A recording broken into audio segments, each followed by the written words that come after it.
Okay, thank you for having me. That was my fault. Usually I complain about the people who are organizing that they never get the sound right, but they were right. I was just slow today.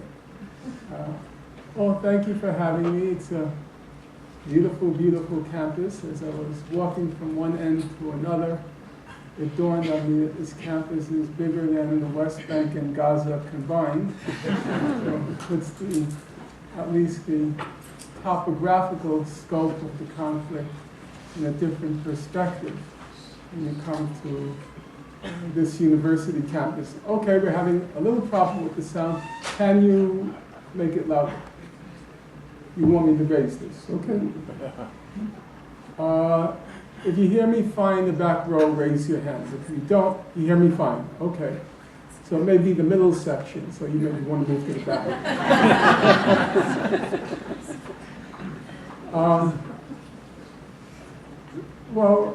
Yeah, it was really quite beautiful, this little haven. And maybe one day I'll come here, not to teach, but to retire. And I was thinking it wouldn't be the worst place to be assassinated because I wouldn't mind being buried in the greenery here. The lawns are so green, it's very nice.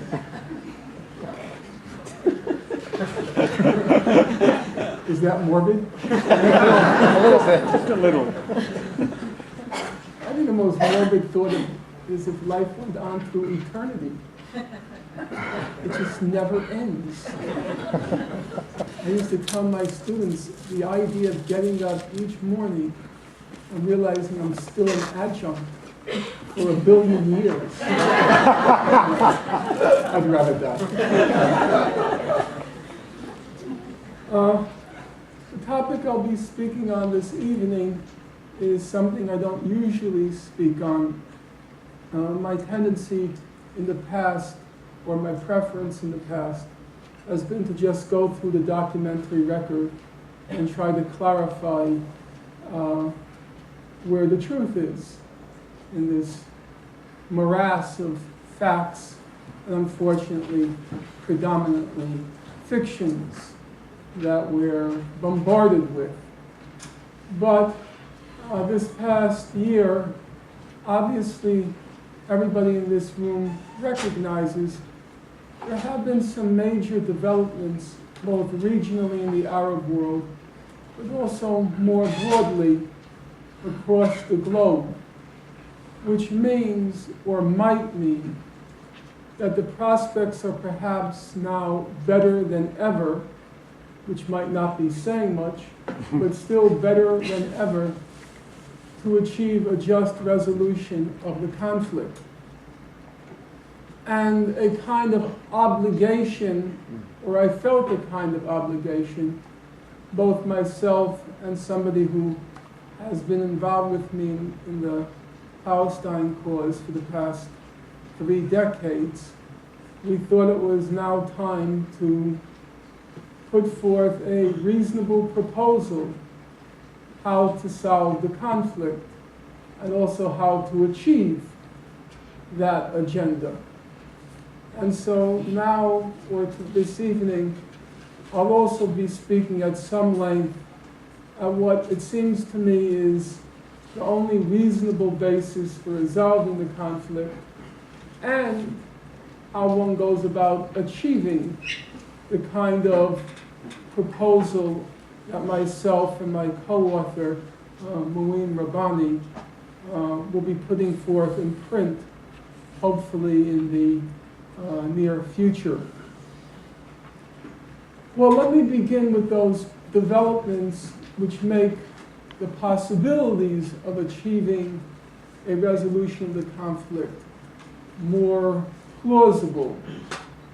The most obvious is the so-called Arab Spring, where Israel's 2 chief regional allies, its main ally in the Muslim world, Turkey, and also its main ally in the Arab world, Egypt, both of those alliances, they've obviously not collapsed, but they have frayed.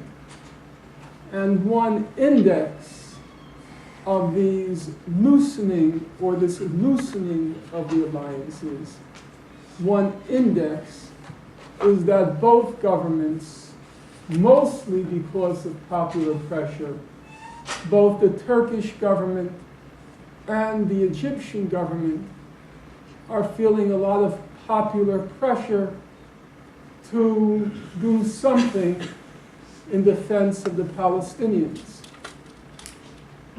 There has also been major shifts in international public opinion outside of the Middle East, outside of the Muslim and Arab world.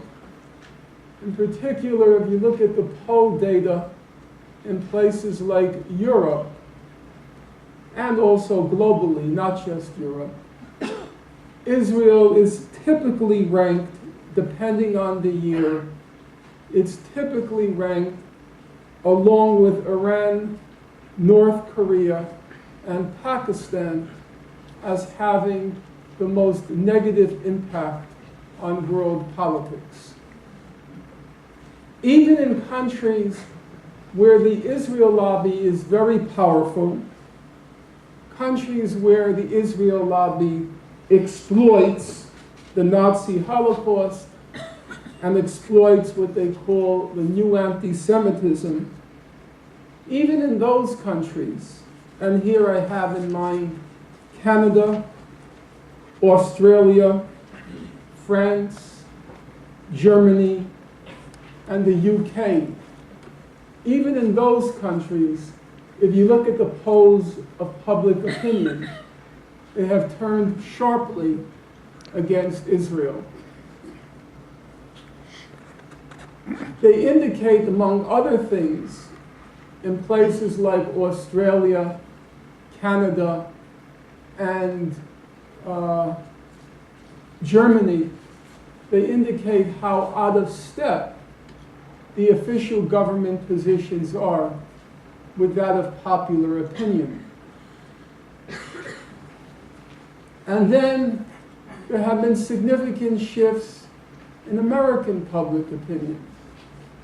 If you look at the polls from say the last 2 or 3 years, they show for the first time that Americans are evenly divided on Israel's influence in the world. About 42% say it's positive, about 41% say it's negative, the rest having no opinion. Only about half of the American people now, judging by polls, only about half now are believed, to use the phrasing of the polls, believe that the U.S. should support Israel. In the American Jewish community, there have also been significant shifts for a pretty straightforward reason. American Jews are overwhelmingly liberal. They've been overwhelmingly liberal since roughly